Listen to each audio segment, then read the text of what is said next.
Bismillahirrahmanirrahim. Assalamualaikum warahmatullahi wabarakatuh. Pada video kali ini kita akan masuk pada materi baru, yaitu koordinat kartesius.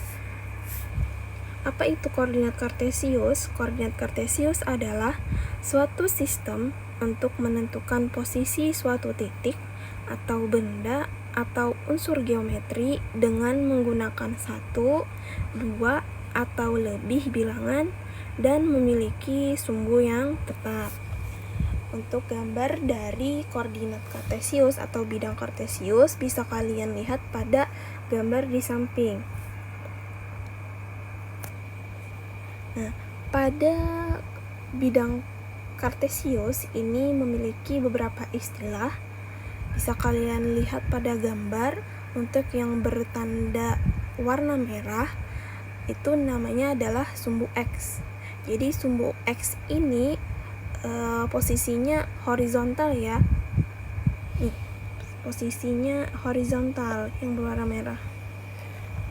Ke kanan atau ke kiri posisinya ya. Nah, kemudian yang satunya lagi yang tegak lurus ke atas dan ke bawah atau secara vertikal itu dinamakan sumbu Y. Nah, kemudian pertemuan antara atau perpotongan antara sumbu X dengan sumbu Y itu dinamakan dengan titik 0 atau disebut dengan pusat koordinat atau titik asal. Posisinya di sini. Maaf, hapus dulu ini. Ini ya, perpotongannya di sini. Itu namanya titik asal.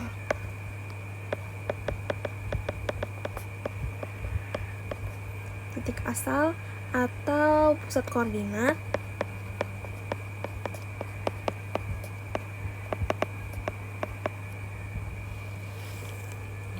Nah, kemudian sebelah kanan dari titik asal ini ya, dia nilainya semuanya positif, dan untuk yang sebelah kiri dari titik asal ini dia nilainya semuanya negatif. Nah, kemudian dari titik asal ini ke atas nilainya semuanya positif. Kemudian dari titik asal ke bawah nilainya negatif. Posisi titik pada bidang kartesius biasanya dituliskan seperti ini, X, Y. Jadi X dulu baru Y. Nah, untuk X itu disebut dengan apsis dan Y disebut dengan ordinat. Ingat ya, untuk X itu apsis dan untuk Y itu ordinat. Baik, untuk lebih bisa dipahami kita masuk pada contoh. Nah, di sini ada gambar bidang kartesius yang mana sudah ada titik A dan titik B. Nah, kalian tinggal menentukan koordinat titik A berapa ya, kemudian apsis titik A dan apsis ordinat titik A. Kemudian pada titik B juga nanti kita isi. Yang pertama untuk koordinat titik A, bisa kalian lihat di sini. Untuk koordinat titik A kalian tinggal tarik aja dari titik A ke sumbu X ya, seperti ini. Biasanya garis putus-putus. Nah, ternyata dari titik A kepada sumbu X itu adalah 3. Kan tadi ingat ya, yang lebih dulu adalah X, maka tadi 3-nya di depan. Nah, kemudian kita mau cari sumbu Y, maka tarik titik A kepada sumbu Y. Nah, ternyata masuk pada 4 ya, jadi Y-nya adalah 4. Nah, jadi untuk koordinat titik A itu adalah 3,4. Kemudian apsis titik A, ingat apsis tadi adalah X ya, jadi apsis titik A adalah 3. Nah, selanjutnya ordinat titik A. Ordinat titik A tadi ingat ya, ordinat itu sumbu Y. Jadi ordinat titik A adalah 4. Paham ya? Nah, kita coba lagi satu soal yang B. Koordinat titik B di sini langsung saja ya, tarik titik B ke sumbu X dulu. Sumbu X-nya di sini. Jadi kita tarik seperti ini, ternyata negatif 2 plus negatif 2. Kemudian kalau kita mau cari sumbu Y, maka kita tarik aja ke sumbu Y, ternyata dapat negatif 3. Nah, titik untuk titik koordinat atau koordinat titik B adalah negatif 2,3. Nah, kemudian untuk absis titik B adalah, ingat absis tadi adalah sumbu X. Jadi absisnya adalah negatif 2. Dan ordinat titik B adalah negatif 3. Mudah ya? Kita lanjutkan. Nah, pada bidang kartesius ini memiliki 4 wilayah ya, 4 wilayah. Nah, kemudian untuk wilayahnya ini disebut dengan kuadran. Nah, untuk kuadran 1 dia posisinya di sini. Kuadran 1 dia posisinya di sini. Ini kuadran 1 yaitu posisi kanan atas ya. Kemudian untuk kuadran 2 di sini yaitu posisi kiri atas. Kemudian kuadran 3 di bawah dari kuadran 2 ya, dan untuk kuadran 4 di sini. Nah, untuk kuadran 1 dia positif semua. Untuk sumbu X dan sumbu Y dia positif semua. Nah, dia positif semua ya. Nah, kalau untuk kuadran 2 untuk sumbu X-nya dia negatif dan untuk sumbu Y-nya dia positif. Pada kuadran 3 sumbu X-nya dia negatif dan sumbu Y-nya negatif juga pada kuadran 3. Pada kuadran 4 sumbu X-nya positif ya, dan pada sumbu Y-nya dia negatif. Nah, jadi untuk sumbu yang positif semuanya ada pada kuadran 1. Kalau untuk yang negatif semuanya ada pada kuadran 3. Kalau yang campuran di sini ada pada kuadran 2 dan kuadran 4. Nah, oke, kita masuk pada jarak titik terhadap sumbu X dan Y. Nah, jarak titik terhadap sumbu X, maka kalian ambil nilai Y yang positif. Ini untuk secara lebih cepatnya kalian mengerjakan kalau ditanya jarak titik terhadap sumbu X ataupun sumbu Y ya. Jadi kalau nya ditanya jarak titik terhadap sumbu X, maka ambil yang Y positif. Kalau nya jarak titik terhadap sumbu Y, maka ambil nilai X positif. Nih, oke, kita masuk pada contoh aja nih. Masuk pada contoh, misalnya ibu kasih titiknya di sini ya. Ini titik A. Kemudian ini titik B. Jarak titik A terhadap sumbu Y. Ingat tadi kalau nya ditanya jarak titik sumbu Y, maka kalian ambil nilai X yang positif. Nah, pertama dulu kita harus tahu dulu koordinatnya, titik koordinat A dan titik koordinat B. Titik koordinat A, ingat kita tarik dari A ini ke sumbu X, dapat 2 ya, 2, kemudian nih tarik juga negatif 2,3 ya, 2,3 untuk sumbu A, kemudian untuk sumbu B bisa kita tarik ke sumbu Y, kemudian ke sumbu X. B kalau ditarik ke sumbu X kita dapat negatif 3, kemudian B kalau kita tarik ke sumbu Y dapat negatif 4. Nah, jarak titik A terhadap sumbu Y, ingat tadi kalau ditanyanya titik ditarik ke sumbu Y, maka kita ambil yang X positif. Ini yang A ya tadi. Ingat urutannya ini X, ini Y. Ini X, ini Y. Karena ditanyanya adalah terhadap sumbu Y, maka kita ambil yang X positif. Jadi 2 gitu ya. Kemudian kalau yang kedua nih, jarak titik B terhadap sumbu X. Jarak titik B terhadap sumbu X, kalau ini jarak titik terhadap sumbu X, maka kita ambil yang Y positif. Y positif ini negatif 4 ya, berarti kalau kita positifkan jadi 4. Kok bisa gitu ya? Nah, jadi seperti ini.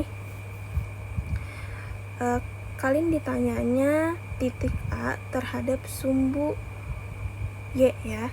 Jadi jarak titik A ini berapa langkah atau berapa kotak baru sampai ke sumbu Y.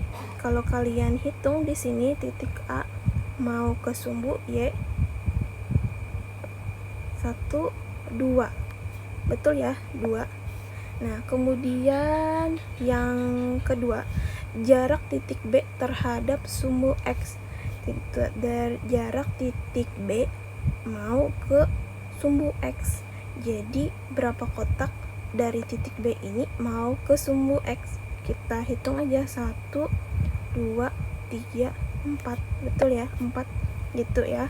Kalau lebih cepatnya bisa kalian ingat ini. Jadi yang ditanya sumbu X, maka kalian langsung cari apa sumbu Y-nya, itu jawabannya gitu ya. Sama sebaliknya, kalau ditanya jarak titik terhadap sumbu Y, maka kalian cari sumbu X-nya. Melihat gambar juga bisa, jadi tergantung ya. Itu lebih cepatnya bisa menggunakan cara seperti ini tadi, atau bisa langsung lihat dari gambar. Oke, kita masuk pada contoh soal. Apsis dari titik K negatif 3, negatif 1 adalah, ingat untuk penulisan koordinat itu dimulai dari X, Y. Itu selalu ya dimulai dari X, Y. Nah, apsis tadi adalah X. Ingat, X ini apsis. Untuk Y ordinat.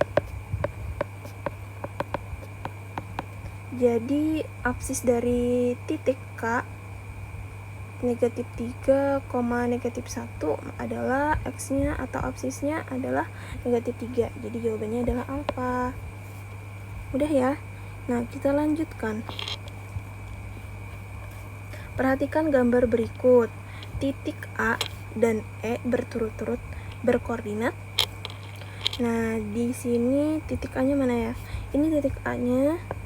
Kemudian ini titik E-nya mana? Ini titik E-nya. Nah, kita tentukan aja untuk titik A. Titik A di sini dia X-nya 0 ya. X-nya 0, kemudian Y-nya 2. Jadi kita tulis aja titik A, X-nya 0, Y-nya 2. Nih, ya. Kemudian untuk yang E, kita lihat di sini dari titik E mau ke sumbu X, kita dapati 2 ya. Jadi X-nya adalah 2. Kemudian dari titik E ke sumbu Y kita dapati negatif 4. Jawabannya untuk titik A itu 0,2, untuk titik E 2, negatif 4. Jadi jawabannya adalah apa? Mudah ya. Nah, selanjutnya perhatikan gambar berikut. Titik yang letaknya berada di kuadran 4. Ingat kuadran 1 di sini. Kuadran 2 ini ya. Kuadran 3 dan ini yang terakhir kuadran 4. Kuadran 4, titik yang letaknya berada di kuadran 4 adalah yang E ya. Jadi jawabannya adalah delta.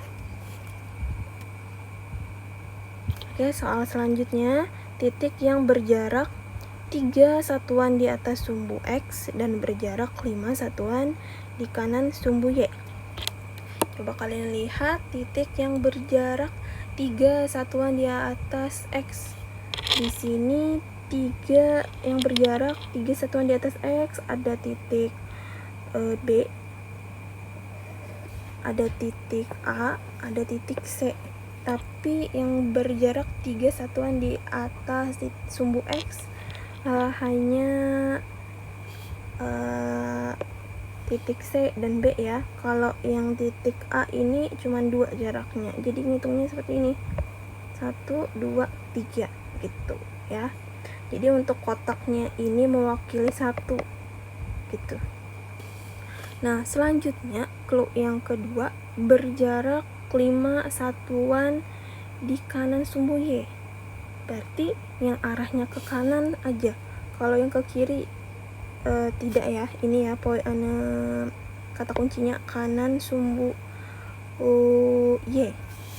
Berarti kemungkinan ini coba kita hitung 1, 2, 3, 4, 5. Ya, berarti jawabannya adalah B ya, beta. Nah, yang terakhir, diketahui titik A 3,1, B 3,5, C negatif 2,5. Jika ketiga titik tersebut dihubungkan akan membentuk, nah berarti ini harus kita gambar dulu. Kita gambar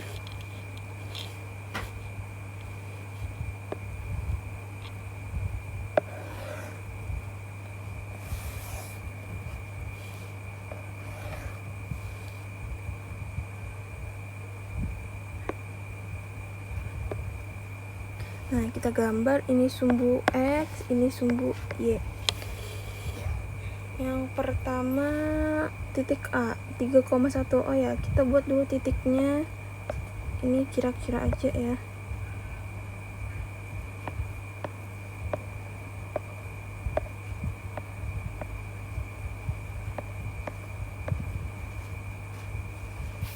Gitu ya.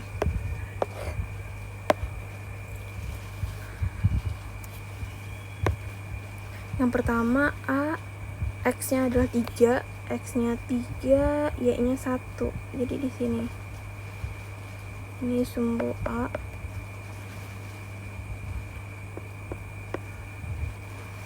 Ini sumbu A 3,1. Oh ya, harus putus-putus tadi.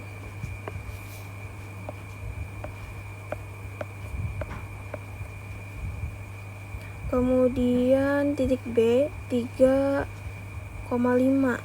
X-nya 3, Y-nya 5. Oh, ini kurang berarti. Di sini ya kemungkinan 5. Kira-kira di situ gitu. 1, 2, 3, 4, 5. Ini tadi titik 3 ya. Ini B tadi ya, titik B 3,5. Kemudian titik C negatif 2,5. X-nya berarti negatif 2. Negatif 2, 1, 2 di sini ya. Negatif 2, Y-nya 5. Y-nya 5, berarti ini naik ke atas. Nah, ketemu di sini. Ini titik C. Negatif 2,5. Nah, kalau kalian hubungkan dari A ke B ke C,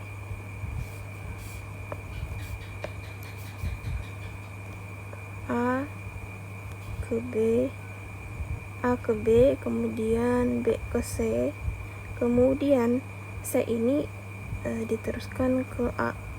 Nah, jadi gambar segitiga ya. Nah, segitiga apa nih? Segitiga sama sisi kah, atau segitiga sama kaki, atau segitiga siku-siku, atau segitiga sembarang? Lebih tepatnya segitiga siku-siku ya. Jadi jawabannya adalah C. Oke, sampai sini dulu penjelasan dari Ibu. Semoga kalian bisa memahami.